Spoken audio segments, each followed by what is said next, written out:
Bismillahirrahmanirrahim. Assalamualaikum warahmatullahi wabarakatuh. Yang terhormat, dosen pengampu mata kuliah Metode Penelitian Manajemen, Bapak Dr. Irawan SPD MHum, dan Bapak Haji Saifuddin Rahmatullah MSI. Perkenalkan, saya Najwa Mutmainah dari kelompok 8 yang akan membahas tentang menganalisis data. Yang pertama, perkenalkan anggota kelompok 8 yang terdiri dari Ardi Afriansah dengan NIM 12120100017 dan saya Najwa Mutmainah dengan NIM 12120100117. Kemudian Neneng Siti Nitarinjani dengan NIM 12120100124 dan Ridwan Ramadi dengan NIM 12120100141. Adapun bahasan yang akan kita bahas dalam menganalisis data ini ada beberapa, yaitu pengertian menganalisis data, jenis-jenis analisis data, teknik-teknik analisis data, langkah-langkah analisis data, menginterpretasikan hasil analisis data, dan bagaimana menganalisis data dalam jurnal. Yang pertama adalah pengertian menganalisis data.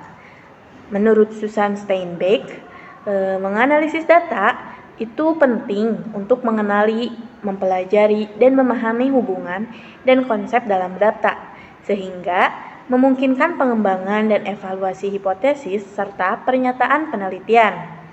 Nah, sedangkan menurut Spradley, ia menyatakan bahwa analisis data adalah bentuk berpikir kritis yang melibatkan pengujian yang sistematis terhadap elemen-elemen tertentu untuk menentukan bagian-bagian yang relevan, hubungan antar bagian, dan bagaimana elemen tersebut berkontribusi. Nah, dapat kita simpulkan bahwa sebenarnya pengertian analisis data itu adalah mengelompokkan data ke dalam kategori, memecahkannya menjadi unit-unit yang lebih kecil, melakukan sintesis, mengidentifikasi pola-pola, menentukan elemen-elemen yang signifikan, dan merumuskan kesimpulan sehingga data dapat dipahami dengan mudah oleh peneliti dan pihak yang lainnya. Yang kedua adalah pembahasan tentang jenis-jenis analisis data. Analisis data itu adalah langkah yang sangat penting dalam menghasilkan temuan-temuan dalam penelitian. Hal ini karena data akan menjadi panduan menuju penemuan-penemuan ilmiah jika dianalisis dengan metode yang tepat. Nah, data yang belum melalui proses analisis itu dapat kita sebut sebagai data mentah. Data mentah memiliki arti yang signifikan ketika dia berhasil dianalisis dan ditafsirkan. Nah, dalam konteks analisis ini, penting untuk memahami kualitas data itu sendiri. Untuk memahami kualitas data itu, dapat melalui dua jenis analisis data. Yang pertama adalah data bermuatan kualitatif, dan yang kedua adalah data bermuatan kuantitatif. Data bermuatan kualitatif adalah data yang sering disebut juga sebagai data yang bersifat non-numerik. Jenis data ini diperoleh melalui penelitian yang menggunakan pendekatan kualitatif atau metode penelitian secara kualitatif. Nah, data kualitatif ini terdiri dari catatan lapangan yang mencakup kata-kata atau frasa atau paragraf yang diambil dari hasil wawancara. Wawancaranya itu dengan pertanyaan terbuka, atau bisa dengan pengamatan partisipan atau tafsiran peneliti terhadap dokumen atau peninggalan. Nah, data kualitatif juga terbagi kepada dua, yaitu data empiris dan data kualitatif bermakna. Yang kedua ada data bermuatan kuantitatif. Nah, data kuantitatif merujuk pada data yang berwujud dalam bentuk angka. Data kuantitatif biasanya terdiri dari angka-angka yang diperoleh melalui perhitungan atau pengukuran. Data kuantitatif yang berasal dari perhitungan selalu berupa bilangan bulat. Sebagai contoh, data semacam ini dapat berupa angka hasil sensus, hasil taburasi dari respon terhadap kuesioner atau wawancara terstruktur. Data kuantitatif juga dapat berasal dari pengukuran, misalnya dalam bentuk skor, seperti skor tes prestasi belajar atau skor pada skala motivasi, skor dari timbangan, dan lain sebagainya. Yang kedua adalah data bermuatan kuantitatif. Nah, data kuantitatif ini merujuk pada data yang berwujud dalam bentuk angka. Data kuantitatif biasanya terdiri dari angka-angka yang diperoleh melalui perhitungan atau pengukuran. Data kuantitatif juga berasal dari perhitungan yang berupa bilangan bulat. Sebagai contoh, data semacam ini dapat berupa angka, hasil sensus, hasil tabulasi dari respon terhadap kuesioner atau wawancara terstruktur. Data kuantitatif yang berasal dari pengukuran adalah dalam bentuk skor, seperti skor tes prestasi belajar, skor pada skala motivasi, ataupun skor dari timbangan dan lain sebagainya. Data kuantitatif juga terbagi ke dalam dua kategori utama, yaitu data diskrit dan data kontinu. Data diskrit ini dikenal juga sebagai data nominal atau data yang terpisah satu sama lain dan tidak dapat ditempatkan dalam satu skala kontinu. Sedangkan data kontinu adalah data yang saling berhubungan dalam suatu rentang yang kontinu. Nah, data kontinu ini dapat dibagi menjadi 3, yaitu data ordinal, data interval, dan data rasio. Data ordinal adalah data yang menggambarkan peringkat atau urutan. Kemudian data interval adalah data kontinu yang memiliki jarak antara nilai yang sama meskipun tanpa nilai nol yang mutlak. Sedangkan data rasio adalah data kontinu yang memiliki jarak yang sama antara nilai dan memiliki nilai nol yang mutlak. Selanjutnya pembahasan mengenai teknik-teknik analisis data. Terdapat 2 teknik analisis data yang dapat diterapkan, yaitu analisis data kuantitatif dan analisis data kualitatif. Dalam analisis data kuantitatif terdapat 2 jenis statistik yang digunakan, yaitu statistik deskriptif dan statistik inferensial. Pengertian statistik deskriptif sendiri adalah biasanya dalam statistik deskriptif melibatkan pengukuran tendensi sentral seperti mean, median, dan modus, serta pengukuran variabilitas seperti kuartil, desil, persentil, standar deviasi, dan varian. Selain itu, statistik deskriptif juga digunakan untuk menyajikan data dalam bentuk tabel, diagram, ataupun grafik. Yang kedua itu statistik inferensial. Statistik inferensial atau sering juga disebut statistik probabilitas merupakan metode statistik yang digunakan untuk menganalisis data sampel dan hasilnya diterapkan pada seluruh populasi. Statistik ini sesuai digunakan ketika sampel diambil dari populasi yang dapat diidentifikasi dengan jelas dan pengambilan sampel dari populasi tersebut dilakukan secara acak. Kan tadi itu disebutkan bahwa inferensial itu disebut juga statistik probabilitas. Kenapa istilah statistik probabilitas digunakan? Karena kesimpulan yang diterapkan pada populasi berdasarkan data sampel memiliki sifat probabilitas. Nah, kesimpulan yang diambil dari data sampel memiliki peluang kesalahan dan tingkat kepercayaan yang biasanya dinyatakan dalam bentuk persentase. Misalnya, jika peluang kesalahan sebesar 5%, maka tingkat kepercayaannya adalah 95%. Dan jika peluang kesalahan sekitar 1%, maka tingkat kepercayaan mencapai 99%. Konsep peluang kesalahan dan tingkat kepercayaan ini dikenal juga sebagai taraf signifikasi. Nah, ada pula statistik selain deskriptif dan inferensial, yaitu statistik parametrik dan statistik non-parametrik. Statistik parametrik adalah cabang ilmu statistik inferensial yang digunakan untuk menganalisis data yang memiliki distribusi normal. Ini mengacu pada ilmu statistik yang berfokus pada inferensi statistik yang mempertimbangkan parameter populasi. Biasanya jenis data yang bersifat interval atau rasio, serta data yang memiliki distribusi normal atau mendekati distribusi normal. Statistik parametrik juga tidak dapat digunakan sebagai metode statistik jika data yang akan dianalisis tidak memiliki distribusi normal, yang artinya data yang akan dianalisis itu perlu diubah terlebih dahulu agar memiliki distribusi yang mendekati normal. Nah, transportasi ini bisa dilakukan dengan mengubah data ke dalam logaritma alami, melakukan operasi matematika seperti pembagian, penambahan, ataupun perkalian dengan suatu nilai tertentu, dan mengubah skala data dari nominal menjadi interval.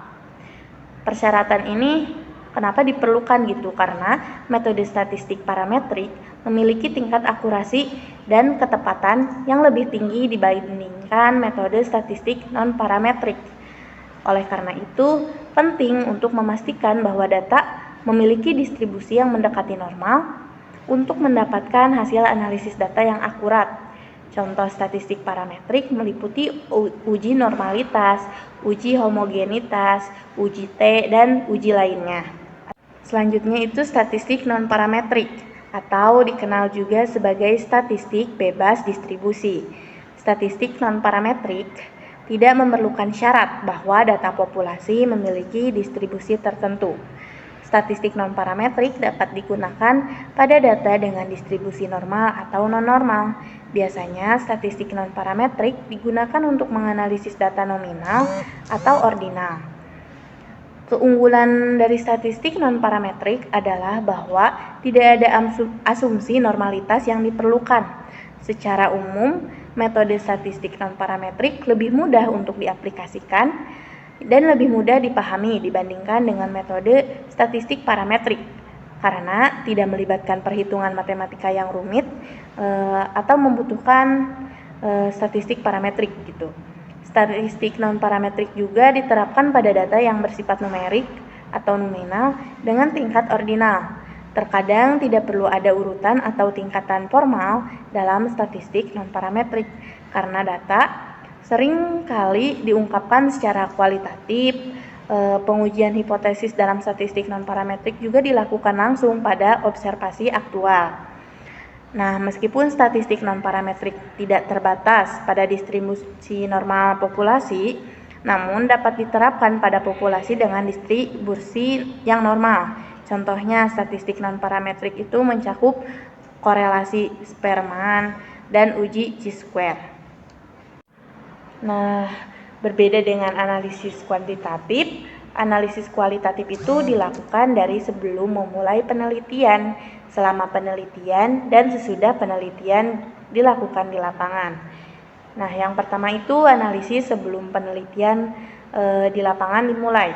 Dalam penelitian kualitatif, analisis data telah dilakukan sebelum peneliti memasuki lapangan. Analisis ini melibatkan data hasil studi pendahuluan yang digunakan untuk menetapkan arah penelitian. Pemahaman awal ini bersifat sementara dan terus berkembang setelah penelitian dilakukan di lapangan. Yang kedua, analisis selama di lapangan dan setelah penelitian di lapangan. Pada penelitian kualitatif, analisis data terjadi secara simultan dengan pengumpulan data dan berlanjut setelah pengumpulan data selesai dalam periode tertentu. Selama wawancara, peneliti juga telah menganalisis jawaban yang dia peroleh. Jika ditemukan bahwa ternyata jawaban tersebut masih memerlukan klarifikasi lebih lanjut, maka peneliti akan melanjutkan pertanyaan hingga data yang diperoleh itu dianggap dapat dipercaya. Nah, proses analisis data ini melibatkan 3 tahap. Yang pertama, reduksi data, yang kedua, penyajian data, dan yang ketiga, penarikan kesimpulan atau verifikasi. Nah, pembahasan yang selanjutnya tentang langkah-langkah analisis data. Menurut Soekardi, ada serangkaian tahap yang dapat diikuti untuk memandu proses analisis data agar menjadi lebih terarah. Yaitu yang pertama, pemberian skor. Pemberian skor melibatkan penilaian terhadap setiap jawaban yang dikumpulkan oleh peneliti dari instrumen yang telah disebarkan. Setiap item pertanyaan yang terdapat dalam instrumen diukur dengan angka. Sebagai contoh, jika dalam kuesioner terdapat pilihan jawaban berikut, selalu 3, misalnya belum tentu 2, tidak 1, atau lain sebagainya. Yang langkah kedua adalah tabulasi. Setelah tahap pemberian skor, data hasilnya disusun dalam format yang lebih ringkas dan mudah dipahami. Proses mencatat skor secara teratur ini mempermudah pengamatan data yang diperoleh. Jika analisis data melibatkan perbandingan dua kelompok, data ditempatkan dalam kolom yang berbeda. Prinsip tabulasi ini memungkinkan peneliti untuk menentukan langkah analisis data selanjutnya sesuai dengan tujuan analisis yang ingin dicapai. Yang ketiga adalah deskripsi data. Mendeskripsikan data berarti menggambarkan data yang ada agar menjadi lebih konkret dan dapat dimengerti oleh peneliti atau pihak-pihak yang lain. Salah satu pendekatan analisis data yang paling sederhana dan umum digunakan adalah analisis deskriptif. Karena dalam analisis deskriptif ini, data diuraikan secara lebih singkat, sederhana, dan lebih mudah dipahami. Beberapa contoh analisis deskriptif meliputi perhitungan mean, median, modus, kuartil, desil, persentil, dan lain-lain. Yang terakhir itu penerapan uji statistika. Penerapan uji statistika atau analisis inferensial melibatkan pengolahan data yang diperoleh dengan menggunakan rumus-rumus atau metode-metode yang sesuai dengan pendekatan penelitian atau desain yang digunakan. Penggunaan rumus-rumus atau metode ini seharusnya dapat mengukur dan sesuai dengan tujuan atau hasil penelitian yang ingin dicapai. Pembahasan selanjutnya ialah menginterpretasikan hasil analisis data. Penafsiran atau interpretasi merupakan upaya untuk memperoleh pemahaman yang lebih mendalam tentang temuan-temuan. Proses penafsiran data merupakan bagian integral dari analisis data dan sebenarnya merupakan aspek yang terkait erat dengan analisis, bukan sebagai entitas terpisah dari analisis. Nah, tujuan dari interpretasi data ini adalah untuk memberikan makna terhadap hasil analisis data yang telah dilakukan sebelumnya. Menurut Muhammad Nazir, seperti yang dikutip Wahyulis pada tahun 2010, menjelaskan beberapa pengertian mengenai penafsiran data. Itu penafsiran adalah penjelasan terperinci. Penafsiran data melibatkan penjelasan terperinci mengenai arti sebenarnya dari informasi yang disajikan. Data yang disajikan dalam bentuk tabel atau struktur perlu diberikan penjelasan yang mendalam. Ini bertujuan untuk menghubungkan hasil penelitian dengan penemuan penelitian yang lain, untuk mengembangkan konsep yang menerangkan atau menjelaskan suatu fenomena. Yang kedua, penafsiran itu membuka jalan untuk hipotesis. Penafsiran dapat menghubungkan temuan dari penelitian eksploratif menjadi hipotesis untuk penelitian lanjutan yang lebih mendalam. Sebagai contoh, data dari penelitian tentang sikap transmigran dari berbagai daerah dapat diinterpretasikan untuk menyusun hipotesis tentang pengaruh interaksi sosial antara anggota transmigran dari kelompok sosial yang berbeda di berbagai daerah.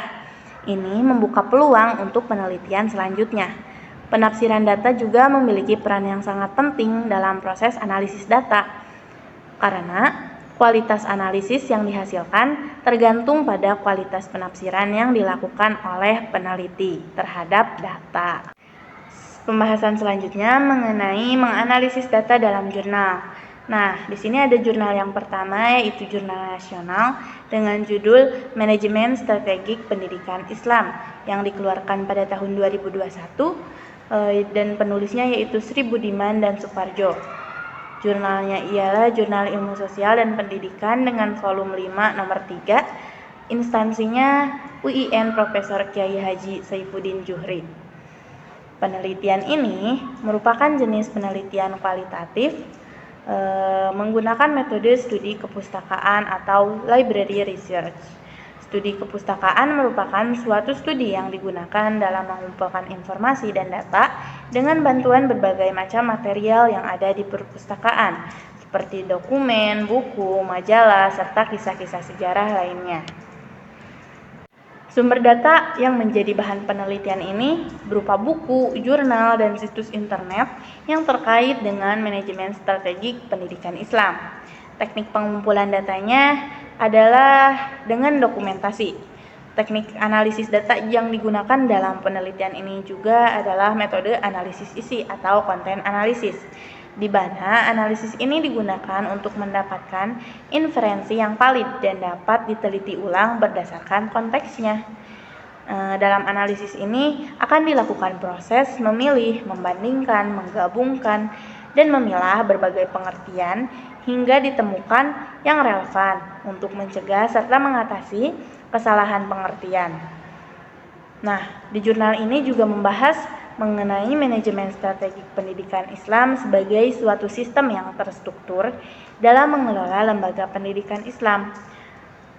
Manajemen strategik ini dilakukan dengan langkah-langkah seperti perumusan strategi, mencakup analisis SWOT, kemudian perencanaan strategi, penyusunan program atau rencana operasional, penyusunan anggaran, dan sistem pengimplementasiannya. Nah, dalam pembahasan jurnal ini juga menyoroti pentingnya manajemen strategik pendidikan Islam dalam meningkatkan mutu pendidikan Islam di berbagai lembaga, di mana manajemen strategik membantu lembaga pendidikan Islam untuk memiliki perencanaan yang matang, implementasi yang baik, dan pengawasan yang efektif. Baik, untuk selanjutnya saya akan mereview jurnal yang kedua yang berjudul Determinasi Manajemen Pendidikan Islam, Sistem Pendidikan, Pengelolaan Pendidikan, dan Tenaga Kependidikan. Tahun 2022, penulisnya itu Nur Hayati dan Kemas Imron Rosadi. Jurnal Manajemen Pendidikan dan Ilmu Sosial, volume 3 nomor 1, instansi UIN Sultan Toha Saifuddin. Publishernya Dinasti Review Publisher. Kemudian di sini ada linknya. Nah, untuk metode penulisan artikel ilmiah ini yaitu dengan metode kualitatif dan kajian pustaka atau library research. Mengkaji teori atau hubungan antara variabel dari buku-buku dan jurnal, baik secara offline di perpustakaan dan secara online yang bersumber dari Mendeley, Google Scholar, dan media online lainnya. Untuk selanjutnya dibahas lagi lebih mendalam pada bagian yang berjudul kajian pustaka atau review of literature. Nah, sebagian dasar perumusan hipotesis dan selanjutnya akan menjadi dasar untuk melakukan perbandingan dengan hasil atau temuan-temuan yang terungkap dalam penelitian.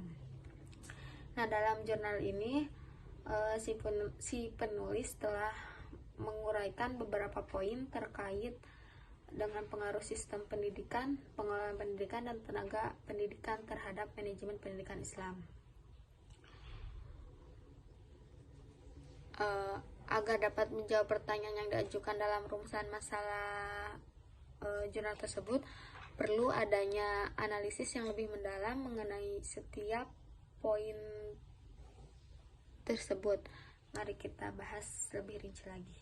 Yang pertama ada pengaruh sistem pendidikan terhadap manajemen pendidikan Islam. Nah, sistem pendidikan ini mengacu pada struktur, kebijakan, dan prosedur yang mengatur pendidikan dalam suatu negara atau lembaga. Bagaimana sistem pendidikan ini mempengaruhi manajemen pendidikan Islam perlu dianalisis lebih lanjut lagi.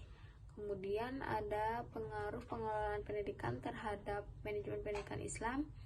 Pengelolaan pendidikan mencakup manajemen sumber daya manusia, keuangan, dan sarana prasarana di lembaga pendidikan.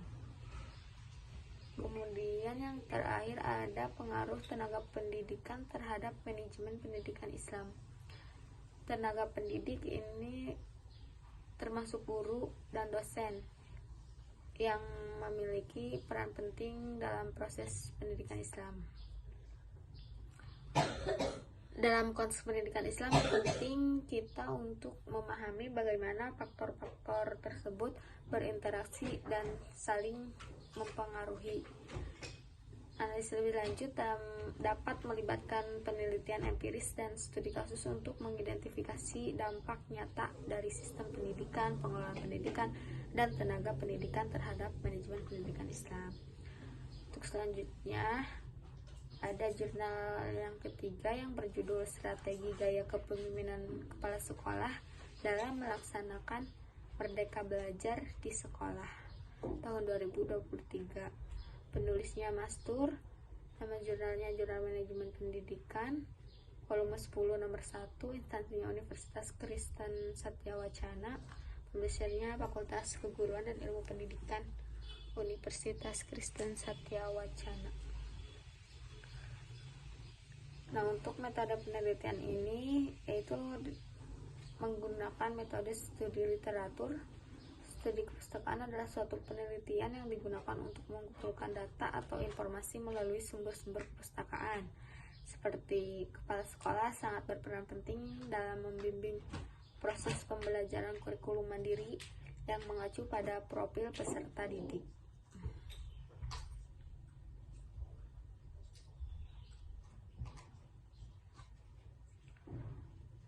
Berdasarkan metode penelitian dalam jurnal ini dapat dianalisis bahwa data yang dipakai adalah studi literatur, karena penelitian ini menggunakan studi kepustakaan untuk mengumpulkan data atau informasi melalui sumber-sumber perpustakaan, seperti buku, jurnal, artikel, dan referensi lainnya. Selain itu juga, data yang digunakan adalah data sekunder, karena sudah ada dalam literatur yang ada. Dalam arti penelitian ini tidak mengumpulkan data primer melalui survei, observasi, atau eksperimen, tetapi mengandalkan data yang telah diterbitkan sebelumnya.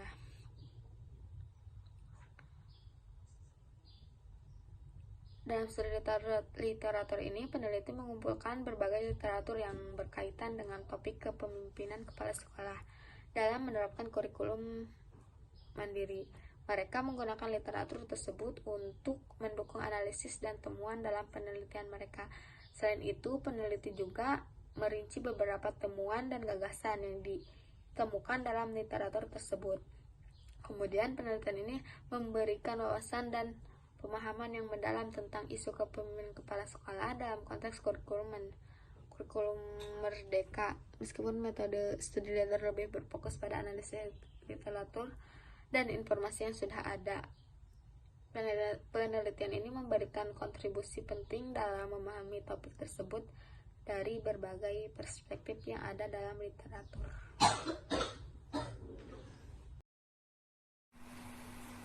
Baik teman-teman, di sini ada jurnal yang keempat dari menganalisis data. Nah, jurnal ini berjudul Peningkatan Mutu Pendidikan Melalui Sekolah Berbasis Pengelolaan. Jurnal ini dibuat pada tahun 2022 dengan penulis Imam Tabroni, Rini Purnamasari, Ummu Salamah, dan Sri Mulyani. Jurnal ini jurnal multidisiplin madani, volume 2 nomor 3, instansi STAI Dr. Kyai Haji E.J. Mutakin Purwakarta, publishernya Formosa Publishing Group. Nah, penelitian ini membahas tentang implementasi manajemen berbasis sekolah atau MBS di SDN Cijantung, Sukatani, Purwakarta. Penelitian tersebut fokus pada bagaimana MBS diterapkan di sekolah tersebut, termasuk aspek-aspek seperti penetapan visi misi sekolah dan kedisiplinan. Tujuan penelitian ini adalah untuk mendapatkan pemahaman tentang bagaimana sekolah tersebut mengelola pendidikan dan meningkatkan mutu pendidikan melalui pendekatan MBS. Penelitian tersebut lebih bersifat deskriptif dan kualitatif, berfokus pada pemahaman mendalam terhadap praktek MBS di sekolah daripada mengukur dampaknya secara kuantitatif. Metode penelitian kualitatif dengan fokus pada deskriptif, data dikumpulkan melalui observasi dan wawancara. Metode penelitian ini menggunakan metode deskriptif kualitatif. Ini mengidentifikasikan bahwa tujuannya adalah untuk mendeskripsikan atau menjelaskan proses dan praktik yang terjadi di SDN Cijantung Sukatani Purwakarta dalam konteks manajemen berbasis sekolah atau MBS. Teknik pengumpulan data dikumpulkan melalui dua teknik. Yang pertama yaitu observasi dan wawancara. Nah, observasi digunakan untuk mengamati dan mencatat praktek-praktek yang terjadi di sekolah. Sementara wawancara digunakan untuk mendapatkan wawasan lebih dalam dari subjek penelitian, seperti kepala sekolah dan guru. Subjek penelitian dalam jurnal ini adalah kepala sekolah dan guru SDN Cijantung Sukatani Purwakarta. Dalam konteks penelitian ini, subjek penelitian adalah mereka yang berperan dalam penerapan MBS di sekolah tersebut. Hasil penelitian menunjukkan bahwa proses perencanaan dalam pelaksanaan MBS termasuk penetapan visi dan misi sekolah serta kedisiplinan dilakukan oleh semua warga sekolah. Ini menunjukkan bahwa MBS di SDN Cijantung Sukatani Purwakarta dijalankan dengan baik. Namun, tidak ada temuan khusus yang diungkapkan dalam hasil penelitian ini. Beberapa teori dan konsep tentang kualitas pendidikan dan MBS dijelaskan dalam jurnal ini. Hal ini mencerminkan kerangka kerja konseptual penelitian dan memberikan konteks teoritis bagi analisis data. Nah, mungkin analisis jurnal dari jurnal yang keempat ini segitu.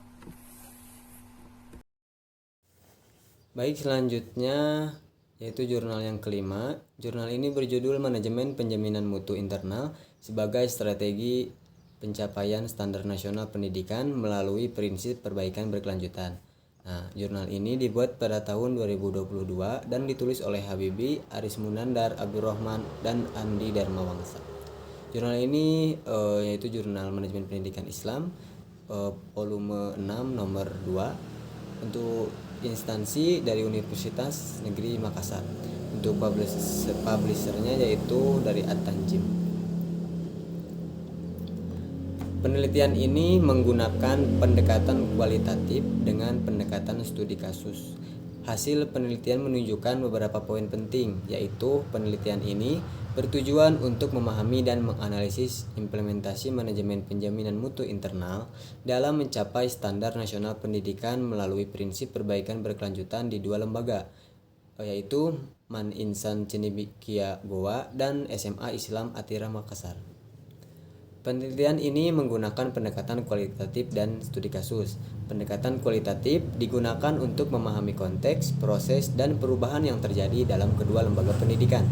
Hasil penelitian menunjukkan bahwa implementasi manajemen penjaminan mutu internal dengan prinsip perbaikan berkelanjutan dilakukan dengan memenuhi 8 standar nasional pendidikan. Evaluasi berkelanjutan melalui evaluasi diri sekolah melibatkan semua pihak untuk mencapai pendidikan berkualitas tinggi. Kedua lembaga pendidikan, Man Insan Cendekia Goa dan SMA Islam Atira Makassar, dianggap sebagai lembaga pendidikan unggulan dan menjadi pilihan masyarakat. Hal ini mengindikasikan bahwa implementasi manajemen penjaminan mutu internal telah memberikan hasil yang positif dalam mencapai standar pendidikan yang tinggi. Penelitian ini juga menyoroti pentingnya terus-menerus meningkatkan mutu pendidikan seiring dengan perkembangan zaman. Kualitas pendidikan harus mengikuti perubahan budaya dan tuntutan masa depan. Terdapat penekanan pada pentingnya pendidikan yang dapat menghasilkan sumber daya manusia berkualitas yang dapat menghadapi perubahan zaman. Peneliti juga mengutip sumber-sumber yang mendukung pentingnya perubahan dan peningkatan mutu pendidikan, seperti Sang Idu pada tahun 2021, kemudian ada Faizin dan Solehati pada tahun 2019, Harahap dan Rapika pada tahun 2020. Penelitian ini menyoroti peran penting manajemen penjaminan mutu internal dalam mencapai standar nasional pendidikan dan menekankan perlunya terus-menerus meningkatkan mutu pendidikan untuk mengikuti perkembangan zaman dan kebutuhan masyarakat. Kesuksesan kedua lembaga pendidikan dalam penelitian ini menjadi bukti bahwa pendekatan ini efektif dalam mencapai tujuan tersebut. Kesimpulan yang dapat kita ambil dari materi pada kali ini, yaitu analisis data dalam penelitian kualitatif merupakan langkah penting dalam menggali makna dari data yang dikumpulkan. Analisis data melibatkan serangkaian tahap termasuk pemberian skor, tabulasi, deskripsi data, dan penerapan uji statistika. Penafsiran data merupakan tahap terakhir dalam analisis data, di mana peneliti mencoba memberikan makna yang lebih dalam terhadap temuan yang telah ditemukan. Teknik interpretasi data melibatkan pengajuan pertanyaan, menghubungkan hasil dengan pengalaman pribadi, berkonsultasi dengan rekan yang kritis, merujuk literatur, dan mengaitkan hasil dengan teori yang relevan. Dalam penelitian kualitatif, penafsiran data tidak hanya menjadi langkah akhir tetapi juga merupakan bagian integral dari analisis data, karena membantu mengungkapkan pola budaya dan makna di balik temuan.